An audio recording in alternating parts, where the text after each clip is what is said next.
Bonjour les amis, le frère Lambert. Nous sommes aujourd'hui le vendredi 17 juin 2022. Nous allons continuer sur la série Le secret d'une vie comblée. La dernière fois, j'avais parlé de sortir de sa zone de confort. Aujourd'hui, dans la même série, je vais parler d'une autre clé, je dirais, pour avoir une vie comblée. C'est vaincre la peur. Surtout la peur d'échouer. La peur d'échouer paralyse beaucoup de gens. Alors on a peur de se jeter à l'eau. Quelqu'un a dit que le plus grand risque, c'était de ne rien risquer. Dans la vie, il faut prendre des risques, mais des risques bien calculés, des risques mesurés. Et ensuite, si on se trompe, mais ce n'est pas grave, parce qu'on a pris le temps de calculer le risque. Si on se trompe, mais c'est pas grave, on fait demi-tour, on regarde ce qui n'a pas marché, on s'ajuste et on recommence encore. On rectifie le tir et on recommence. Donc on ne devrait pas avoir peur d'essayer. J'ai lu le résumé d'un livre il y a quelques années, il y a plusieurs années. Le titre était 5 choses à faire avant de mourir. C'était un livre en anglais. L'auteur avait interviewé 250 personnes à la retraite, donc âgées de 65 ans et plus. Et l'une des questions qu'il leur avait posées était de savoir quel était leur plus grand regret. Beaucoup disaient que c'était de ne pas avoir suivi leur cœur, ce qu'il y avait dans leur cœur. Beaucoup, pour des raisons de sécurité, ont choisi une carrière qui ne les plaisait pas. Ils étaient là, ils faisaient beaucoup d'argent peut-être, ils étaient à l'aise, mais à l'intérieur, ils n'étaient pas heureux. Combien de gens aujourd'hui nous voyons dans des professions, dans des positions où ils ne sont même pas motivés. Ils viennent tous les jours malgré eux, ils sont malheureux, ils sont misérables, mais ils le font tout juste parce qu'ils ont besoin d'argent, ils doivent joindre les deux bouts. Si tel est votre cas, je dirais que vous n'êtes pas à la bonne place. La vie est courte. Je ne sais pas combien d'années il nous reste encore à vivre sur cette terre, mais les choses vont très vite. Alors, essaie de prendre du recul et de voir qu'est-ce que tu devrais faire, qu'est-ce que Dieu t'appelle à faire. Nous avons cette illustration dans le livre de Matthieu 25, la parabole des talents, à partir du verset 14. Il y a un maître qui, avant de partir en voyage, avait donné des talents. Il avait donné 5 à un de ses ouvriers, 2 à un autre et 1 à un dernier. En fait, ces talents leur ont été donnés selon les habiletés de chacun. Mais nous voyons que lorsqu'il est revenu, il a demandé des comptes. Le premier qui avait reçu 5 les avait fructifiés. Il a fait un bénéfice, un retour de 100% sur l'investissement. Le deuxième a fait la même chose, 100%. Donc, au lieu de 2, il en a eu 4. Le premier, au lieu de 5, il en avait 10. Et le dernier, c'était quoi sa réponse? On le voit au verset 25. Il dit, « J'ai eu peur et je suis allé cacher ton talent dans la terre. Voici, prends ce qui est à toi. » Voilà la réponse qu'il a donnée à son maître. Et quelle était la réaction du maître? Le verset 26 nous dit, son maître lui répondit, serviteur méchant et paresseux, si tu savais que je moissonne où je n'ai pas semé et que j'amasse où je n'ai pas vanné, il te fallait donc remettre mon argent au banquier et à mon retour, j'aurais retiré ce qui est à moi avec un intérêt. Ôtez-lui donc le talent et donnez-le à celui qui a les 10 talents. Car on donnera à celui qui a, et il sera dans l'abondance. Mais celui qui n'a pas, on ôtera même ce qu'il a. Et le serviteur inutile, jetez-le dans les ténèbres du dehors, où il y aura des pleurs et des grincements de dents. Cette parabole met en lumière une tragédie d'une opportunité gâchée.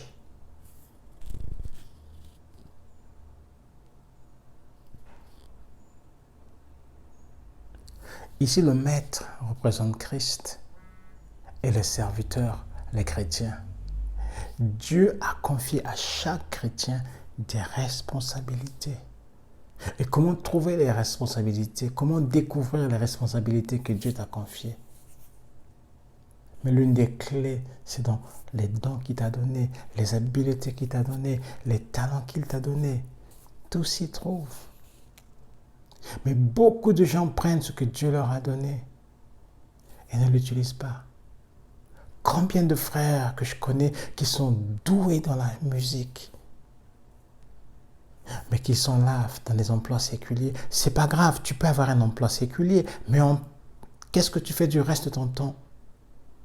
Ben, tu peux investir ce temps dans l'œuvre du Seigneur. Tu peux chanter pour la gloire de Dieu. Tu peux évangéliser avec ce talent. J'aurais bien voulu avoir ce don, moi. Mais malheureusement, Dieu ne me l'a pas donné. Mais ce n'est pas grave. Qu'est-ce que Dieu t'a donné que tu n'utilises pas? Tant que tu n'utiliseras pas ce que Dieu t'a donné, tant que tu ne rentreras pas dans l'appel que Dieu a pour toi, tu ne seras jamais heureux. Le bonheur, ce n'est pas d'amasser, d'avoir de l'argent, d'avoir les honneurs, d'avoir la gloire. Le bonheur se trouve quand tu marches dans l'obéissance à la parole de Dieu, quand tu réponds à son appel, quand tu fais ce qu'il t'a demandé de faire. C'est là où tu te sentiras comblé. C'est là où tu verras que tu auras une joie qui dépasse tout entendement. Et Jésus a dit quoi? Il y a plus de joie à donner qu'à recevoir. Aujourd'hui, lorsque je reviens encore à mon ministère, à Moana, quand je vois aujourd'hui ce qu'on a pu accomplir, mon épouse et moi, par la grâce de Dieu, bien sûr, nous avons juste obéi, nous avons fait le pas de foi. Aujourd'hui, je suis comblé. Je reviens encore sur notre témoignage. En 2004, 2003, nous avons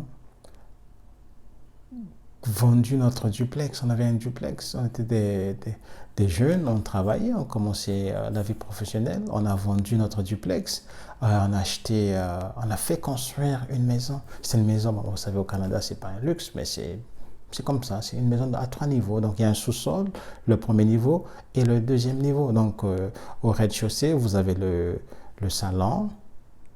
Vous avez le salon, une salle d'eau, vous avez la cuisine, la salle à manger et généralement à l'étage, vous avez une salle de bain et des chambres à coucher. Voilà, un modèle simple. Mais ma femme avait vraiment investi du temps là-dedans. Elle avait choisi tous les matériaux, les carreaux, le tapis, tout, le comptoir. Donc c'était la toiture, les tuiles. Elle avait tout choisi. Elle avait vraiment pris du temps. Mais dès qu'on est aménagé, après quelques temps, ça ne nous disait plus rien. Les amis qui venaient nous visiter, nous félicitaient de l'accomplissement et tout. Mais elle et moi, on était là, on se disait, mais c'est ça la vie? Oui, on a ça. Et ensuite, il faut maintenant travailler fort pour pouvoir payer cette hypothèque pendant 25 ans. Donc, c'est la course, on se lève le matin, on est dans les embouteillages de Montréal, on va travailler, on revient, on est stressé, il faut emmener les enfants au sport, il faut faire ceci, on va au lit tard, épuisé, le lendemain matin, on recommence et on n'a que le samedi et le dimanche pour se reposer. On se dit, mais est-ce que c'est ça la vie? Est-ce que c'est ce à quoi Dieu nous appelait? On se dit non, il y a plus que ça. Et moi, mon cœur battait pour le Congo. Je voulais rentrer chez moi. Et ma femme m'a dit, mais pourquoi pas, on est jeune, le monde est petit, allons-y. On a fait un pas de foi. J'avais quitté le Congo en 92, et là on parle de 2004. Donc j'avais complètement perdu de vue la réalité du Congo. Sans se préparer, on s'est jeté à l'eau, on est parti. Mais c'était un choc, surtout pour ma femme qui n'avait jamais voyagé, qui n'était jamais sortie de l'Amérique du Nord. Tout ce qu'elle connaissait, c'était l'Amérique du Nord, donc le Canada, les États-Unis. Elle n'a jamais été au Mexique. Et là, elle arrive dans un autre monde, dans le tiers-monde. C'était un choc. Et après 6 mois, donc on avait amené de l'argent, on avait vendu tout ce qu'on avait, on a vendu la maison, le profit qu'on a fait, on a acheté un conteneur, on a tout mis dans le conteneur, on a emmené au Congo. Mais après 6 mois, les choses ne marchaient pas comme on le souhaitait. On est obligé de prendre la décision de faire demi-tour. Donc 6 mois plus tard, donc au total on a fait 1 année au Congo, on a tout vendu pour avoir de quoi acheter les billets d'avion et de faire demi-tour au Canada. Donc on est allé avec un conteneur de 53 pieds, une voiture dedans, tous nos meubles, tous nos biens. On a tout laissé là-bas au Congo. Et on est revenu avec 6 valises. Imaginez le sentiment d'échec. Plus de maison. Il faut repartir louer un appartement à 2 chambres dans un immeuble. Nous qui avions déjà un duplex qu'on a vendu pour acheter une maison, pour faire construire une maison. Et là, il fallait tout recommencer. Imaginez l'échec. Et là, les gens nous traitaient d'échoués, les gens nous traitaient de tous les maux. Mais on a pris les coups. On a repris la vie professionnelle de Montréal, du Canada, et quelques temps après, on s'est remis, on a acheté notre maison et on a recommencé encore la vie. Mais on n'était toujours pas satisfait. Il y avait toujours quelque chose qui brûlait en nous. Jusqu'à ce qu'on ait découvert ce que le Seigneur voulait qu'on fasse. C'est là maintenant que, avec les erreurs commises lors du premier voyage au Congo, nous avons pris le temps d'analyser, de mettre en place une stratégie et de la déployer sagement. Et voilà ce qui a donné aujourd'hui Moana. Mais c'est parti d'un échec. Alors, mon ami, la conclusion, c'est quoi? N'aie pas peur d'essayer. N'aie pas peur d'échouer. Je vais même dire que l'échec n'est pas une fatalité. Mais si bien géré, il peut devenir un tremplin vers ton succès. Je recommence. L'échec n'est pas une fatalité. Mais si bien géré, il peut devenir un tremplin vers ton succès. C'est notre cas. Nous sommes partis d'un échec, mais regardons un peu, les bénéfices, les bienfaits de l'échec. L'échec vous rend humble. On était parti au Congo, gonflé, orgueilleux. Je voulais changer le monde. J'avais de grandes idées. J'avais fait de bonnes études que je voulais mettre au service de mon pays. Beaucoup de choses. Le Seigneur a dit, chut. Il m'a ramené sur terre. Même chose pour ma femme. On était attachés aux biens matériels, mais on a tout perdu au Congo. Même l'argent qu'on avait emmené pour investir, on a tout perdu. Il nous a détachés du bien matériel. L'échec enseigne. L'échec peut te rendre sage. C'est pourquoi je dis, si bien géré, l'échec peut devenir un tremplin vers ton succès. Qu'est-ce que tu fais quand tu échoues? Mais tu analyses, tu t'arrêtes, tu analyses. Qu'est-ce qui n'a pas marché? Et pourquoi ça n'a pas marché? Comment je peux faire mieux? Donc, on peut voir que l'échec, en fait, n'est qu'un pas de plus vers le succès. Parce que si il y a plusieurs hypothèses, il y a plusieurs chemins à suivre. Quand tu viens d'échouer, alors tu gardes cette option. Tu essaies une autre. Parfois, on avance par essai et erreur. Même en mathématiques, je me souviens bien qu'il y avait la méthode de tâtonnement aussi. Parfois, on tâtonne. Mais pourquoi Dieu permet ça? Mais pour qu'on s'agisse, pour nous enseigner, pour acquérir la maturité. Moi, je ne suis pas d'accord avec les gens qui disent que non, moi, avant de faire quelque chose, j'attends la révélation du Seigneur. J'attends. Dieu a déjà mis des choses dans ton cœur. Avant de manger, tu ne demandes pas la révélation du Seigneur. Mais tu utilises ta sagesse pour voir quoi manger. Moi, par exemple, tout ce qui est boisson gazeuse, surtout Coca-Cola, Pepsi, toutes ces choses-là, ça fait des années que j'ai décidé de ne plus en boire. J'essaie de boire du jus naturel ou de l'eau. Mais c'est un choix que j'ai fait par rapport à ma santé. Parce que j'ai fait des recherches et je me suis rendu compte que ce n'était pas bien pour moi. Mais il y a d'autres qui ne boivent que ça. C'est leur choix. Mais est-ce que je demande la permission à Dieu quand j'ai soif? Non. Mais j'utilise la sagesse que Dieu m'a donnée pour pouvoir décider quoi boire.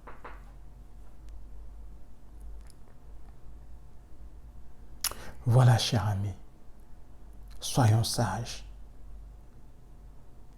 Dieu, des fois, va nous guider surnaturellement, mais très souvent, il ne le fait pas parce qu'il nous a déjà donné sa parole. La parole de Dieu est notre boussole. La parole de Dieu doit nous diriger. Et on voit l'histoire comment on appelle, du roi Saoul, avant qu'il ne fût couronné roi, ou un roi, je dirais. Son père l'avait envoyé chercher son troupeau. Et lorsqu'il est arrivé chez le prophète Samuel lui a donné des instructions surnaturelles. Tu verras, tu iras, tu verras ceci, tu verras cela, et après, fais ce que tu as à faire. Ce qui veut dire que il y aura des fois où le Seigneur va nous diriger surnaturellement. Mais très souvent, nous devons utiliser sa parole, nous devons utiliser les outils qu'il nous a déjà donnés, la sagesse, sa parole, pour prendre des décisions éclairées. Mais il nous a créés avec une libre volonté. On a le choix d'accepter sa volonté ou de la refuser. Alors mon ami, n'aie pas peur d'essayer. Même si tu échoues, c'est pas grave. Lève-toi, apprends de tes erreurs, avance. Les gens vont se moquer de toi. C'est pas grave. Regardez les 11 disciples dans la barque. Ils étaient restés dans la barque pendant que Pierre avait marché sur l'eau. Oui, même s'il avait douté après, lorsqu'il a regardé aux circonstances, il a commencé à se noyer. Mais au moins, il avait essayé. Il avait aussi appris une leçon que prochainement, je ne vais plus regarder aux circonstances, mais je vais plutôt me concentrer sur le Seigneur. Il a vécu une expérience surnaturelle avec le Seigneur et en plus, il a appris plusieurs leçons. Sa foi s'était affermie. Et pendant ce temps, peut-être que les autres dans la barque se moquaient de lui quand il a commencé à se noyer. Peut-être, on ne sait pas. Le texte ne le dit pas. Vous voyez, au moins, il a essayé. Il est mieux d'essayer et d'échouer que de ne jamais essayer. Parce que ce sentiment de culpabilité va vous ranger toute votre vie. N'aie pas peur, essaie, jette-toi à l'eau. Mais surtout, sois humble, apprends de tes erreurs. Voilà le message que j'avais pour toi. Et encore une fois, ce message, c'est pour les enfants de Dieu. Parce que Dieu nous a déjà promis la direction, la provision et la protection. Donc, si tu n'es pas encore enfant de Dieu, la première chose à faire, c'est de mettre ta foi en Jésus-Christ, de reconnaître ta condition de pécheur, de le reconnaître comme étant celui qui est capable de te sauver, celui qui est venu sur cette terre, qui a pris une forme humaine pour te racheter du péché et te réconcilier avec Dieu. Et enfin, tu fais appel à sa miséricorde. Car la Bible dit que quiconque invoquera le nom de Jésus sera sauvé. À ce moment-là, tu deviendras enfant de Dieu. Et en tant qu'enfant de Dieu, tu auras maintenant droit aux privilèges qui sont dus à ton nom. Donc, tu auras droit à la protection divine, tu auras droit à la direction et tu auras droit à la provision. Et tu vas vivre une vie surnaturelle parce que Dieu a mis en toi la pensée de l'éternité. Dieu a mis en toi ce désir de chercher, de vouloir le connaître. Chaque être humain a en lui ce désir de connaître son Dieu, de connaître son Créateur et de se réconcilier avec lui. Mais c'est malheureusement que dans la recherche de ce chemin, que beaucoup s'égarent, mais il n'y a qu'un seul chemin. Et le Seigneur Jésus a dit, je suis le chemin. Il n'y a qu'une seule vérité, je suis la vérité. et je suis la vie éternelle. Donc Jésus est la réponse aux 3 questions fondamentales que nous nous posons. Voilà le message que j'ai pour toi. Si ce message t'a béni, t'a touché, aime-le et surtout partage-le à d'autres personnes. Que le Seigneur vous garde et à la prochaine.